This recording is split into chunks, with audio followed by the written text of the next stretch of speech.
여러분은 나이가 든다는 것을 어떻게 생각하십니까? 젊었을 때는 나이를 먹는다는 것이 어쩐지 두려웠습니다. 예전 같지 않은 몸, 점점 빨라지는 세상, 그리고 하나둘 늘어나는 걱정들.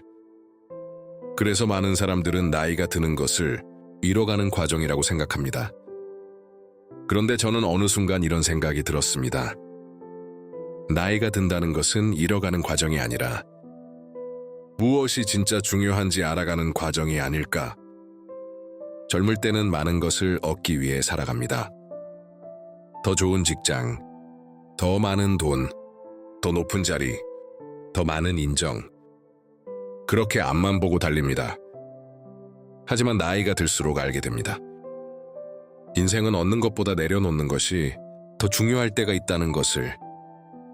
법륜스님께서는 행복은 원하는 것을 다 이루는 데 있는 것이 아니라 불필요한 집착을 내려놓는 데 있다고 말씀하십니다. 우리는 평생 무언가를 붙잡고 살아갑니다. 돈을 붙잡고, 사람을 붙잡고, 건강을 붙잡고, 젊음을 붙잡고, 지나간 시간을 붙잡습니다. 그런데 신기하게도 붙잡으면 붙잡을수록 더 불안해집니다. 왜냐하면 세상에는 영원한 것이 없기 때문입니다. 사람도 변하고, 환경도 변하고, 내 몸도 변합니다. 그런데 마음만 변화를 받아들이지 못하면 괴로움이 시작됩니다. 그래서 나이가 들수록 가장 먼저 배워야 하는 것은 받아들이는 힘입니다. 예전보다 체력이 떨어지는 것도 자연스러운 일입니다. 예전보다 기억력이 조금 흐려지는 것도 자연스러운 일입니다. 예전처럼 모든 것을 할 수 없는 것도 자연스러운 일입니다. 그런데 우리는 자연스러운 것을 받아들이지 못합니다. 그래서 괴로운 것입니다. 법륜스님께서는 강물은 흐르기 때문에 아름답다고 말씀하십니다. 인생도 마찬가지입니다. 흐르는 것을 막으려 하지 말고 흐름을 이해해야 합니다. 나이가 들수록 많은 사람들이 자식 걱정을 합니다. 어릴 때는 공부 걱정, 커서는 취업 걱정, 결혼하면 또 결혼 생활 걱정, 손주 걱정까지 이어집니다. 평생 걱정이 끝나지 않습니다. 그런데 곰곰이 생각해보면 부모가 아무리 걱정한다고 해서 자식 인생이 달라지는 것은 아닙니다. 법륜스님께서는 자식은 내 소유물이 아니라고 말씀하십니다. 잠시 내 곁을 거쳐가는 독립된 존재라는 것입니다. 그런데 우리는 자꾸 자식을 내 뜻대로 살아야 할 존재라고 생각합니다. 그래서 실망하고, 그래서 서운해하고, 그래서 괴로워합니다. 사랑은 붙잡는 것이 아닙니다. 사랑은 믿어주는 것입니다.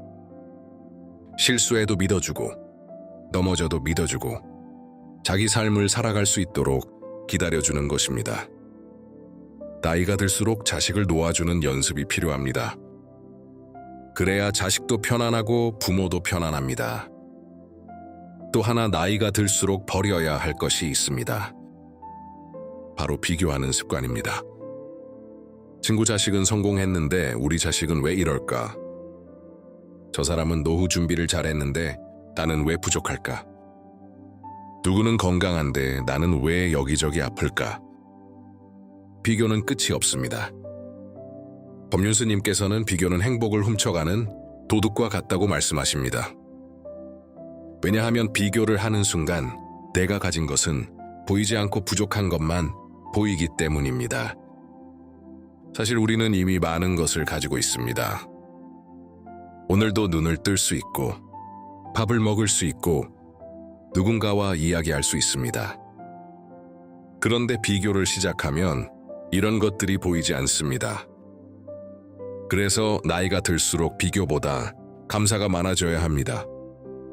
감사가 늘어나면 마음은 풍요로워지고, 비교가 늘어나면 마음은 가난해집니다. 사람은 나이가 들수록 인간관계도 달라집니다. 젊을 때는 주변에 사람이 많았습니다. 회사 동료도 있었고, 친구도 있었고, 이런저런 모임도 많았습니다. 그런데 시간이 흐르면 관계는 자연스럽게 줄어듭니다. 처음에는 외롭습니다. 하지만 꼭 나쁜 것만은 아닙니다.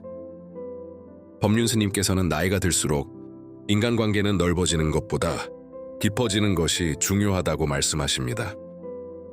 많은 사람과 얕게 지내는 것보다 몇 명의 사람과 깊게 지내는 것이 더 행복할 수 있습니다.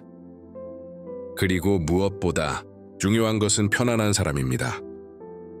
만나면 힘이 나는 사람, 만나면 마음이 가벼워지는 사람, 굳이 잘 보이려고 애쓰지 않아도 되는 사람. 그런 사람이 인생에 몇 명 있다면 그것만으로도 충분히 복된 삶입니다. 나이가 들수록 꼭 배워야 하는 것이 있습니다. 바로 용서입니다. 살다 보면 상처받은 일도 많고 억울한 일도 많습니다. 누군가에게 배신당한 기억도 있고 서운했던 기억도 있습니다. 그런데 그것을 수십 년 동안 붙잡고 사는 사람들이 있습니다. 겉으로는 괜찮다고 말하지만 마음은 아직 그 자리에 머물러 있습니다. 법륜스님께서는 미움은 상대를 묶는 것이 아니라 나를 묶는 것이라고 말씀하십니다. 상대를 미워하는 동안 가장 괴로운 사람은 결국 나 자신입니다. 그래서 용서는 상대를 위한 것이 아니라 내 마음을 위한 것입니다. 용서한다고 해서 그 사람이 잘했다는 뜻은 아닙니다. 다만 그 일 때문에 더 이상 내 인생을 괴롭게 하지 않겠다는 뜻입니다. 또 하나 중요한 것은 외로움을 두려워하지 않는 것입니다. 많은 사람들이 나이가 들수록 외로움을 무서워합니다. 그래서 사람을 붙잡고 관계를 붙잡고 억지로 모임을 이어가기도 합니다. 하지만 법륜스님께서는 혼자 있는 시간을 두려워하지 말라고 말씀하십니다. 외로움은 내가 나를 만나는 시간이기도 하기 때문입니다. 우리는 평생 다른 사람을 위해 살았습니다. 가족을 위해 살고, 직장을 위해 살고, 남의 시선을 의식하며 살았습니다. 그런데 정작 자기 자신과는 친하지 않은 경우가 많습니다. 그래서 혼자 있는 시간을 통해 자기 자신과 친해질 필요가 있습니다. 혼자 차 한 잔 마시는 시간, 조용히 산책하는 시간, 아무 생각 없이 하늘을 바라보는 시간, 그런 시간이 오히려 마음을 회복시켜 줍니다. 그리고 마지막으로 나이가 들수록 꼭 기억해야 할 것이 있습니다. 인생은 결국 마음의 문제라는 것입니다. 돈이 많아도 마음이 불안하면 행복하지 않습니다. 건강해도 마음이 괴로우면 평안하지 않습니다. 반대로 가진 것이 많지 않아도 마음이 편안하면 행복할 수 있습니다. 법륜스님께서는 행복은 밖에서 오는 것이 아니라 내 마음에서 시작된다고 말씀하십니다. 그래서 나이가 들수록 더 중요한 것은 무엇을 가졌는가가 아니라 어떤 마음으로 살아가는가입니다. 욕심을 조금 내려놓고, 비교를 조금 줄이고, 집착을 조금 비우고, 감사를 조금 늘리는 것, 그것만으로도 인생은 훨씬 가벼워집니다. 저는 나이가 든다는 것이 슬픈 일이 아니라고 생각합니다. 오히려 인생을 더 깊이 이해하게 되는 과정이라고 생각합니다. 무엇이 중요한지 알게 되고, 무엇을 내려놓아야 하는지 알게 되고, 무엇을 소중히 해야 하는지 알게 되는 과정. 그래서 오늘도 여러분께 이런 말씀을 드리고 싶습니다. 너무 애쓰지 않아도 괜찮습니다. 조금 느려도 괜찮습니다. 남보다 앞서지 않아도 괜찮습니다. 지금까지 살아온 것만으로도 충분히 잘해오셨습니다. 남은 인생만큼은 조금 더 가볍게, 조금 더 편안하게, 조금 더 따뜻하게 살아가시길 바랍니다. 그것이 나이 들수록 더 지혜롭게 살아가는 길이라고 저는 생각합니다.